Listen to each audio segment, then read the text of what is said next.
రే కిరణ్, ఇది నా joining order రా. ఆర్మీయా? అరే ఈ డిఫెన్స్ అన్ని మనకు అవసరమా చెప్పు?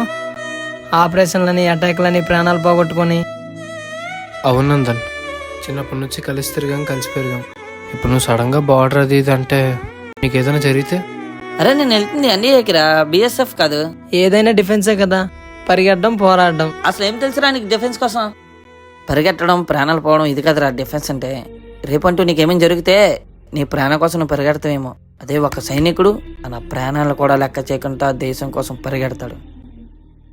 కిరణ్, కలిసి తిరిగాం, కలిసి పెరిగామంటున్నావు, నాకేదో జరుగుతుంది అంటున్నావు. మా ఇంత ఏముంది, ప్రాణం పోతుంది అంతే కదా.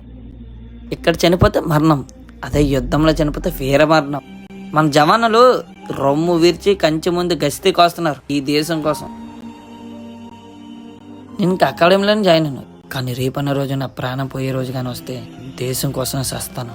అరే ఆ మాట్లాడరా, అమ్మ నాన్న గురించి ఏమైనా? దేశం కోసం అర్పించే ప్రాణాలు ఎప్పుడూ వృధా కాదు కిరణ్. నందన భార్గవ్ నా కొడుకు దేశం కోసం తన ప్రాణాలు అర్పించాడని చెప్పి మా నాన్న మేసం మెలేసుకుని చెప్తాడు. నా దేశ ప్రజలు నన్ను గుండెల్లో పెట్టుకుని చూసుకుంటారు.